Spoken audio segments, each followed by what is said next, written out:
মমতা ব্যানার্জি শুভেন্দু অধিকারীকে মেরে ফেলে বাংলায় পশ্চিম বাংলায় বিজেপির আন্দোলনটাকে বিজেপির লড়াইটাকে উনি দমিয়ে দিতে চাইছেন, কিন্তু তিনি মূর্খের স্বর্গে বাস করছেন। শুভেন্দু অধিকারীকে যেভাবে আক্রমণ করেছেন, আমি বলছি ওখানে আমাদের যারা কার্যকর্তাদের থাকা দরকার ছিল। এক, দ্বিতীয়, আমাদের যারা ওনার সিকিউরিটিতে যারা ছিল আগে থেকে ওদের জানা ছিল ওখানে সিকিউরিটি থ্রেট হতে পারে, তাদেরকে একটা ভূমিকা আরো বড়ভাবে নেওয়া দরকার ছিল।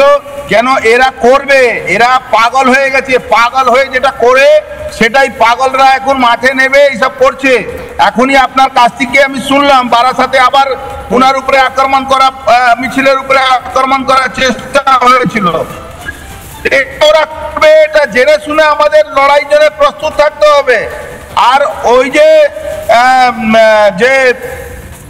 ওখানকার যিনি নেতা, যিনি নেতৃত্ব দিয়ে এই গন্ডগোলটা করিয়েছেন উদয়ন গুহ, আমি বলছি মমতা ব্যানার্জি দলের লোককে এটা বোঝা উচিত।